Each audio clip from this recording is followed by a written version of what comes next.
Security forces کی باجوڑ میں دہشت گردوں کے خلاف کارروائی، خفیہ اطلاعات پر آپریشن میں کالعدم جماعت الاحرار کا اہم کمانڈر مارا گیا۔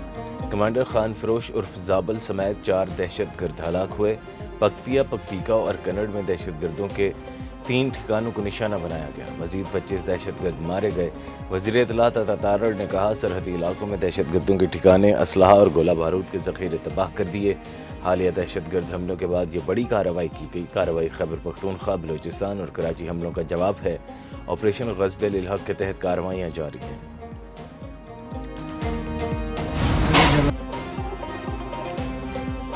جنگ بندی کی خلاف ورزی، امریکہ اور ایران کے حملے، سوئٹزرلینڈ میں رواں ہفتے شیڈول مذاکرات معطل۔ وال اسٹریٹ جرنل کے مطابق مذاکرات آبنائے ہرمز میں لڑائی کے باعث معطل ہوئے۔ امریکہ ایران تکنیکی مذاکرات 29 اور 30 جون کو ہونے تھے۔ امریکی فوج نے ایران کے شہر سرک اور قشم پر حملے کیے۔ سرک میں ٹیلی کمیونیکیشن ٹاور کو نشانہ بنایا گیا۔ سینٹکم کے مطابق آبنائے ہرمز میں جہاز پر حملے کے جواب میں ایران میں فوجی اہداف پر کارروائی کی۔ فوجی نگرانی نظام، مواصلاتی مراکز، دفاعی تنصیبات، ڈرون ذخائر اور بارودی سرنگوں کی تنصیبات کو نشانہ بنایا۔ سینٹکم نے ایران پر حملوں کی ویڈیو بھی جاری کر دی۔ ایران کا فوری جواب، کویت اور بحرین میں امریکی فوجی تنصیبات پر میزائل اور ڈرون حملے۔ پاسداران نے کہا، ایرانی نیوی اور ایروسپیس فورس نے امریکی تنصیبات کو نشانہ بنایا۔ ایران کے 5 ساحلی علاقوں پر بمباری کے جواب میں حملے کیے۔ کویت کی علی السلم بیس پر میزائلوں اور ڈرونز سے حملہ کیا گیا۔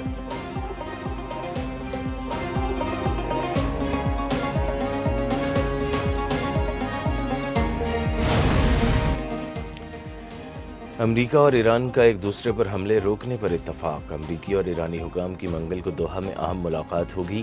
امریکی میڈیا کے مطابق آبنائے ہرمز کے تنازع پر مذاکرات ہوں گے۔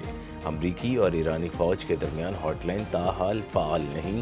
آبنائے ہرمز سے تجارتی جہازوں کی آزادانہ آمد و رفت جاری رہے گی۔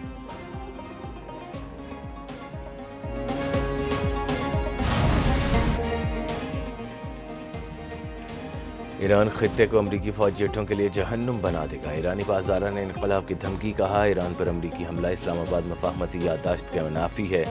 امریکی خلاف ورزی کے نتیجے میں تمام سفارتی عمل مکمل روک دیا جائے گا۔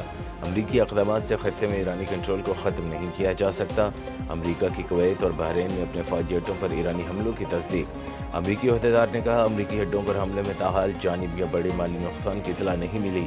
بحرین کا کئی ایرانی میزائلز اور ڈرونز کو تباہ کرنے کا دعویٰ۔ کویت نے اپنی خود مختاری کے خلاف ایرانی جارحیت کی مذمت کی۔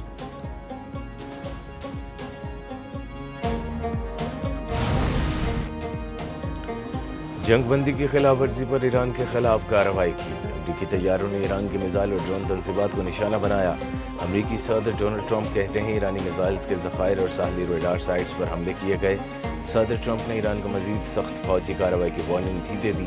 کہا، ضرورت پڑی تو فوجی کارروائی مکمل کی جائے گی۔ ایسا وقت بھی آ سکتا ہے مزید تحمل کا مظاہرہ کرنے کے قابل نہ رہیں۔ ایران نے سبق نہ سیکھا تو اس کا وجود باقی نہیں رہے گا۔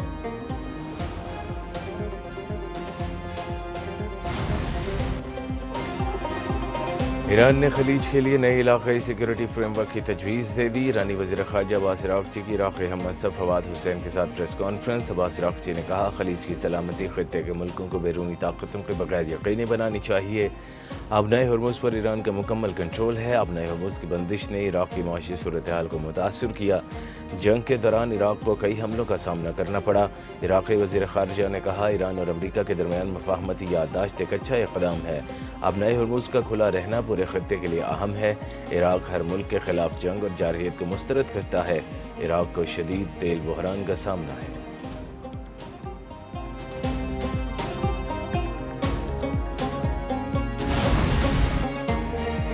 سندھ اسمبلی میں دہشت گردوں کے حملے میں شہید رینجرز جوانوں کے لیے فاتحہ خوانی۔ سینئر وزیر شرجیل میمن نے کہا، رینجرز کے جوانوں نے دہشت گردوں کو جہنم واصل کر دیا۔